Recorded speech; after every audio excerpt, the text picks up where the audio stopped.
अब आगे आचार्य कहते हैं, इन 8 अंगों में प्रसिद्ध कौन है?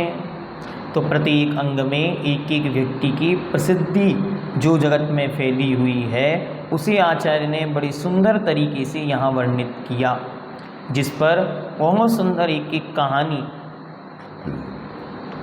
प्रथमानी युग के कथा कोशों में मिलती हैं, जिनकी कहानियाँ अच्छी तरह रिकॉर्डेड करके आपको दी गई हैं। आप वहाँ से उन्हें देखेंगे। जिन्हें उपलब्ध नहीं हुई हैं तो इसी YouTube की नीचे लिंक में डिस्क्रिप्शन में उसे दिया जा रहा है, आप उसे भी देख लेंगे। बाकी व्हाट्सएप ग्रुप पर भी ये उपलब्ध करा दी जाएंगी। तावदंजन चौरंगी ततोऽनन्तमति स्मृता उद्यानस्तृतीयेऽपि तुरीये रेवतीमता ततो जिनेन्द्रभक्तोऽन्यो वारिसेनस्ततः परः विष्णुश्च वज्रनामा च शेषयो लक्षतां गतौ तावदंजन चौरंगे ततो नन्तमतिस्मृतः मतिः स्मृता उद्यानस्तृतीयेऽपि तुरीये रेवतीमता ततो जिनेन्द्र भक्तोऽन्यो वारिषेणस्ततः परः विष्णुश्च वज्रनामा च शेषयोर्लक्षतां गतौ। एक एक शब्द अच्छी तरह ध्यान से। तावत क्रम से प्रथमम अंग में, पहले अंग में कौन प्रसिद्ध हुआ? अंजन चौरंगे, अंजन चोर। पहले अंग में अंजन चोर प्रसिद्ध हुआ। ततः उसके बाद दूसरे अंग में अनंतमति स्मृतः, अनंतमति मानी गई हैं। दूसरा अंग है निःकांक्षित अंग।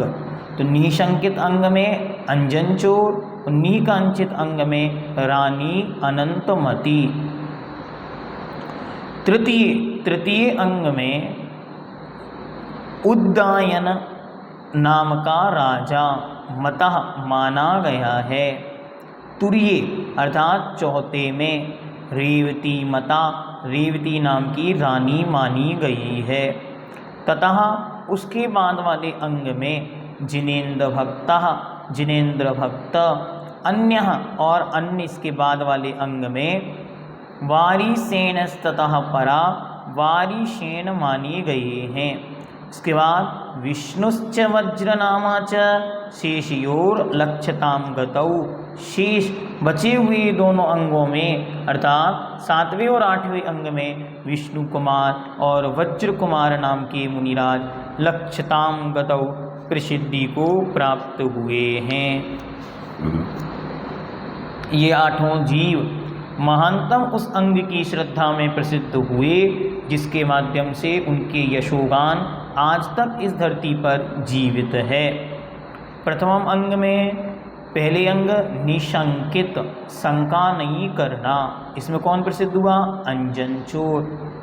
अंजन नाम के चोर ने दृढ़ श्रद्धा रखी और उसने कहा, अरे आप यूँ बातें करते हो, जिनेन्द्र भगवान के भक्त कभी झूठ नहीं बोलते। इसीलिए जिनेन्द्र भगवान के भक्त ने कहा है तो मैं ये सीखें काट देता हूँ। आणम ताणम कछु न जानम शेट वचन परमाणम। और इतना कहते ही वह आकाश में गमन करने लगा। दूसरे निःकांक्षित अंग में अनंतमति नाम की रानी प्रसिद्ध हुई। यह अनंतमति रानी एक बार किसी पाप कर्म के उदय से विद्याधर के द्वारा हर ली गई और हर कर उसे वन में छोड़ दिया। वन में महान कष्ट को भोगा, लेकिन उसने कुछ भी मांगा नहीं। उसने यह दृढ़ श्रद्धा रखी, जो कुछ हो रहा है मेरे स्वयं के कर्मोदय से हो रहा है। अब मैंने जो किया है सो उसका फल भोगने में आ रहा है।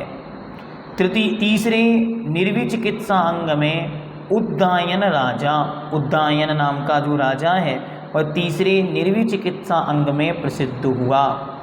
एक बार स्वर्ग में चर्चा हुई, अरे यहाँ कौन है जिसको घृणा नहीं होती। तब स्वर्ग में सबने कहा, धरती पर एक उद्दायन नाम का राजा है, उसे किसी वस्तु से घृणा नहीं होती, चलो देखते हैं। और एक देवता मुनि का भेष बनाकर उनके नगर में आए और आहार की कोड़ी शरीर और अत्यंत दुर्गंधमय शरीर के साथ उनके यहाँ आहार करने आए और वहाँ पर वमन कर दिया।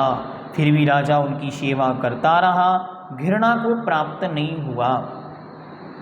चौथे अमूढ़ दृष्टि अंग में रानी रेवती।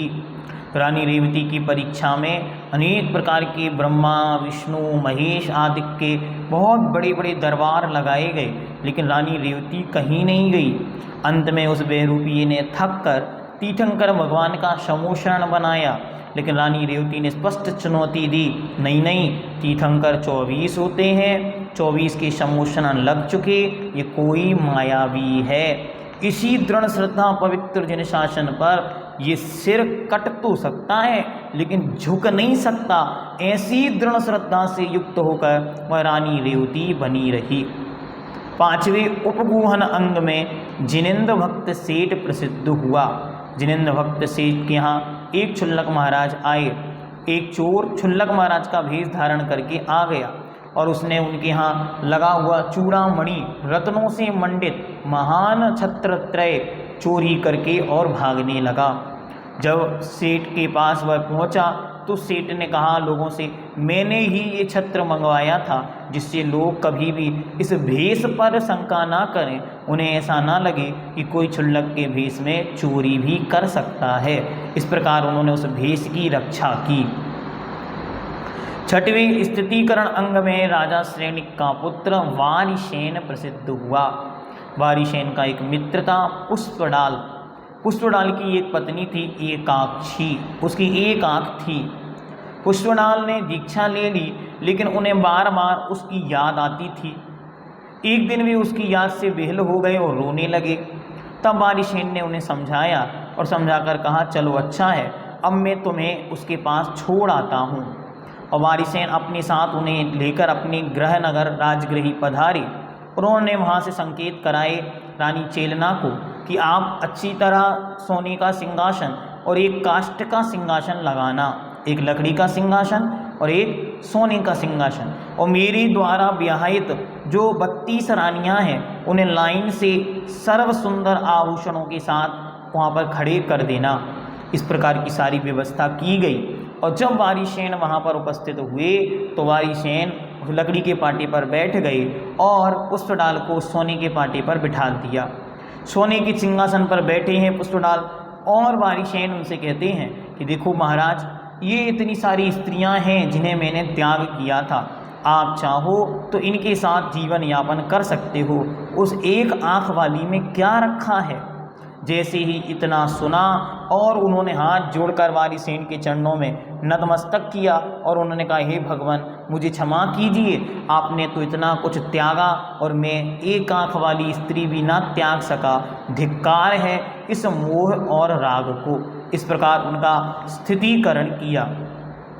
सातवें वात्सल्य अंग में विष्णु कुमार मुनि प्रसिद्ध हुए, जिनकी कथा रक्षाबंधन की कथा के रूप में जगत प्रसिद्ध है। वे मुनि महाराज वात्सल्य अंग से ओतप्रोत होकर अपने संपूर्ण व्रतों को दांव पर लगाकर एक छोटे से बामन का भेष धारण कर 3 पग भूमि मांगी। पहले पग में सारी धरती, दूसरे पग में सारे पर्वत नदियाँ समुद्र, और जब तीसरा पग बचा तब बाली ने कहा कि हे स्वामी मेरे सिर पर ही वह पैर रख दो। और महाराज के इस प्रकार उपसर्ग को दूर करके 700 मुनिराजों की रक्षा की। और अंत में प्रभावना नामक अंग में वज्र कुमार नाम के मुनिराज प्रसिद्ध हुए। ये वज्र कुमार मुनिराज अद्भुत अनुपमेय साधक थे। इनकी साधना के बल से देवी देवता इनके चरणों में आया करते थे। एक बार किसी नगर में, उस नगर के राजा की 2 पत्नियां थीं, एक बौद्ध थी, एक जैन थी। जैसे ही जैन रानी ने राजा से कहा कि अष्टानिक उत्सव में रथ प्रवर्तन करना है, रथावर्तन यात्रा निकाली जाए, और उसी समय पूर्व से कोई वचन में जो बौद्ध रानी थी उसने राजा से कहा कि देखो, मैंने आपसे एक वचन मांगा था और आपने कहा था समय पर पूरा करूंगा, सो अब मैं वचन मांगती हूँ कि जैन रथ से पहले बौद्ध रथ निकले। जब इस प्रकार की क्लेश होने लगी तब महाराज ने हार कर उस बौद्ध रानी को आदेश दिया, समाज को और नगर को आदेश दिया कि बौद्ध रथ पहले निकलेगा। ऐसा सुनकर वह जैन रानी बहुत दुखी हुई और जैन धर्म की आप प्रभाव ना जानकर वज्र कुमार मुनि के चरणों में पहुंची। वहाँ वज्र कुमार मुनि के चरणों में देवता लोग बैठे थे और वे बार बार निवेदन करते थे कि हे स्वामी, कोई कार्य हो, कोई आज्ञा हो तो हमें प्रदान करें।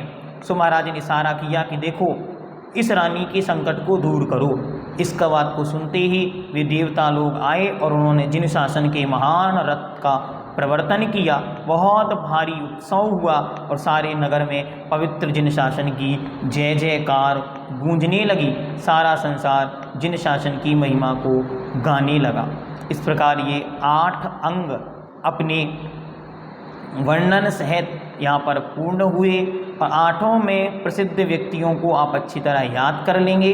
8 की परिभाषा और उनमें प्रसिद्ध व्यक्ति, इसे अच्छी तरह सही जोड़ी के माध्यम से, सही गलत के माध्यम से, या फिलिंदी ब्लैंक्स के माध्यम से, या एक शब्द में उत्तर के माध्यम से नियम से पूछ लिया जाता है। या 8 नंबर या 5 नंबर के प्रश्न में बड़े प्रश्न के रूप में भी कि 8 अंगों में प्रसिद्ध व्यक्तियों के नाम लिखिए, इस प्रकार का प्रश्न भी पूछा जा सकता है। इसलिए आप सब तैयार रहें, अच्छी तरह इसका अध्ययन करें और यहाँ तक आपके 20 श्लोक पूर्ण हुए हैं। सो 20वें श्लोक अच्छी तरह एक बार तैयार करने हैं और प्रत्येक अंग हमारे जीवन के लिए है। ऐसी मंगलमयी प्रेरणा से स्वयं को भरना है कि एक एक अंग हमारे जीवन को और सुंदर और निर्मल और पवित्र करने वाला है। ये एक एक अंग हमारे जीवन के कल्याण का हेतु बने। ये एक एक अंग हमें पवित्र जिन शासन की छत्र छाया प्रदान करे और अंत में मुक्ति रूपी संपत्ति प्रदान कराए। आगे आचार्य सम्यक्त की महिमा का विस्तार पूर्वक वर्णन करेंगे।